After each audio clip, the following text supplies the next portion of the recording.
नमस्कार दोस्तों, ये सूरदास के पद पाठ का तीसरा वीडियो लेक्चर है। क्षितिज से हम ये पाठ पढ़ रहे हैं, हिंदी आधार 10वीं कक्षा की जो पाठ्य पुस्तक है। आज हम दूसरे पद का अनुवाद और उसका सरलार्थ करेंगे। पद का टाइटल है, उसका शीर्षक है मन की मन ही मांझ रही। तो कल आपको बताया था कि उद्धव आते हैं, गोपिकाओं से कहते हैं कि अब कृष्ण नहीं आएंगे, और उन्होंने ये संदेश भेजा है कि वो गोपिकाएं ज्ञान मार्ग अपना ले, प्रेम मार्ग को छोड़ दे, कृष्ण को भूल जाएं। तो गोपिकाएं बहुत निराश होती है और वे उद्धव से कहती है कि हे उद्धव, हमारे मन की बातें जो थी वो मन में ही रह गई। मांझ मतलब अंदर। हमारे मन की बातें जो हम कृष्ण से कहना चाहते थे, कृष्ण प्रेम में जब कृष्ण यहाँ थे, तब उन बातों को हम कह नहीं पाए। वो सारी की सारी बातें जो हम कृष्ण से कहना चाह रही थी, वो हमारी मन की मन में ही रह गई। कहिए जाए कौन पे उधो, ना ही परत कही। अब कौन जाकर कृष्ण से ये बातें कहें? अर्थात कहने का मतलब ये हुआ गोपिकाओं का कि वो ऐसी बातें हैं जो केवल और केवल कृष्ण को ही हम कहना चाहती है। कृष्ण के अलावा किसी और से वो बातें हम कर नहीं सकती, कह नहीं सकती। तो कौन जाकर उनसे अब ये बातें कहे? उन्होंने तो सीधा सा ये संदेश भेज दिया है कि वो गोपिकाएं कृष्ण को भूल जाएं। ना ही परत कही, वो कहते नहीं पढ़ रही है। परत मतलब पढ़ना। वो बातें कही नहीं जा रही है। किससे कहें? कह भी नहीं सकते किसी से, क्योंकि प्रेम में जो बातें होती वो प्रेमी से ही कही जाती, किसी और से नहीं। ऐसी गोपिकाएं उद्धव से बात कहती है। फिर अवधि आधार आस आवन की, तन मन बिथा सही। अवधि का अर्थ हो गया समय। गोपिकाएं कृष्ण के वियोग में जी रही है और उनको एकमात्र जो सहारा है वो ये है कि एक दिन कृष्ण आएंगे। मतलब कि उनके जीवन का आधार क्या है? कृष्ण के आने की उम्मीद, और उस उम्मीद में वो समय काट रही है। एकमात्र आधार था। आधार शब्द लिखा हुआ है, इसका मतलब यहां पर आधार है। आधार यानी बेस। एकमात्र आधार हमारे जीवन का ये था कि कृष्ण कभी न कभी तो आएंगे, क्योंकि जब कृष्ण गए थे तो गोपिकाओं से ये उन्होंने आश्वासन दिया था कि वो एक दिन अपना सारा काम निपटाकर वहां का वापस ब्रज प्रदेश को आएंगे।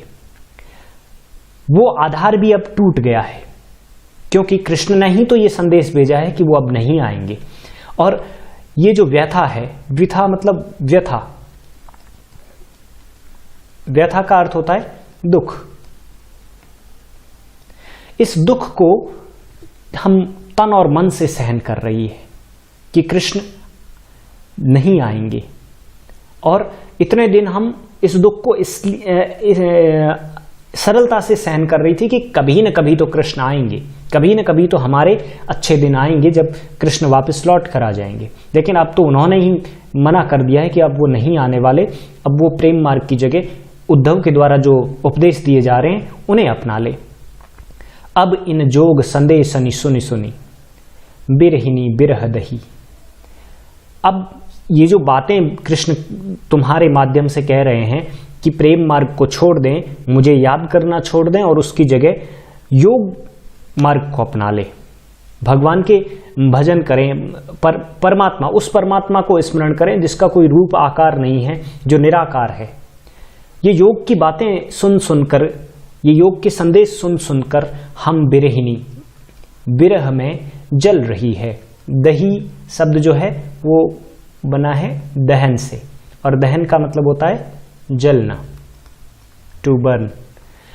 हम विरहिनी इस विरह में जल रही हैं और ऊपर से ये योग संदेश की बातें सुना रहे हैं आप, तो हमारा दुख और बढ़ रहा है। विरहिनी कौन होती है? जो प्रेमिका अपने प्रेमी को याद कर रही है और याद करते हुए जिस दुख को भोग रही है, उस दुख को तो कहा जाता है विरह।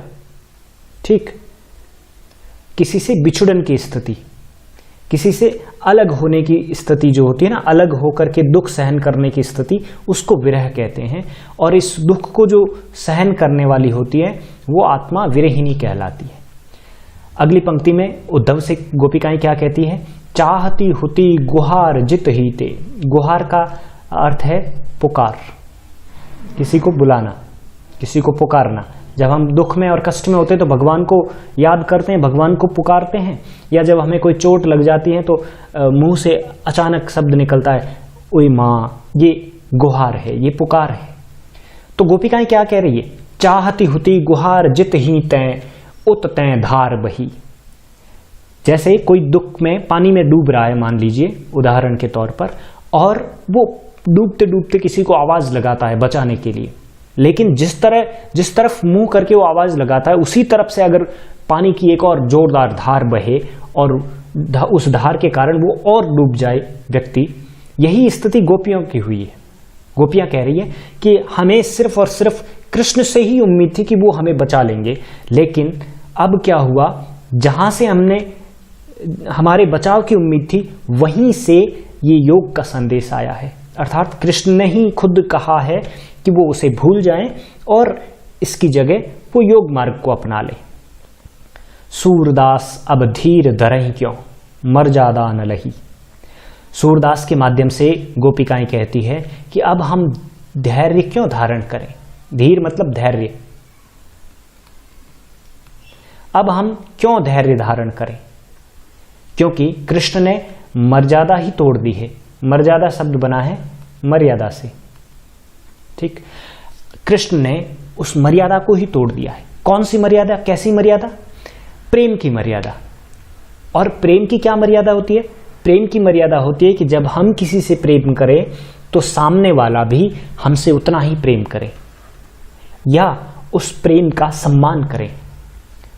गोपिकाएं कृष्ण से इतना प्रेम करती है तो बदले में वो भी चाहती है कि कृष्ण भी उनसे उतना ही प्रेम करें, लेकिन कृष्ण ने उनके साथ छल किया, उनके साथ धोखा किया और वो राजा बनकर बैठ गए हैं, अब वापस नहीं आ रहे हैं ब्रज प्रदेश को। इसलिए गोपिकाएं कहती है कि कृष्ण ने अपनी प्रेम की मर्यादा जो उन्होंने खुद नहीं बनाई थी वो तोड़ दी है।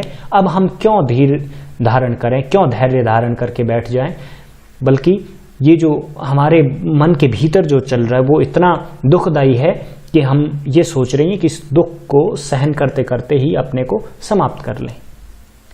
तो इस तरीके से ये दूसरा पद था। कल हम तीसरा पद पढ़ेंगे और उससे पहले आज का इस पद का गृह कार्य। गृह कार्य में आपको क्या करना है, एक कल की तरह एक क्वेश्चन है, वो ये कि मन की मन ही मांझ रही, गोपियों ने ऐसा क्यों कहा, ऐसी कौन कौन सी बातें थी या ऐसी क्या कारण रहे कि गोपियों ने उद्धव से ये कहा कि हमारे मन की जो बातें थी वो मन में ही रह गई। तो आपको इसका उत्तर लिखना है, ठीक, कम से कम 60 से 80 शब्दों में, ठीक है। और दूसरा छोटे छोटे कुछ शब्द दिए, उनके अर्थ बताने हैं। एक तो अवधि, एक मर्यादा, एक दही और एक बिथा और एक गुहारी, ठीक। एक अवधि ऐसे भी लिखा जाता है, इस अवधि का अर्थ होता है, अवधि एक भाषा जो कि तुलसीदास जी लिखते हैं। तुलसीदास जी अपने काव्य में अवधि भाषा का प्रयोग करते हैं और इस अवधि का क्या अर्थ है वो थोड़ी देर पहले मैंने आपको बताया था, वो आपको यहां लिखना है। चलिए कल एक नए पद के साथ में फिर मिलेंगे। धन्यवाद।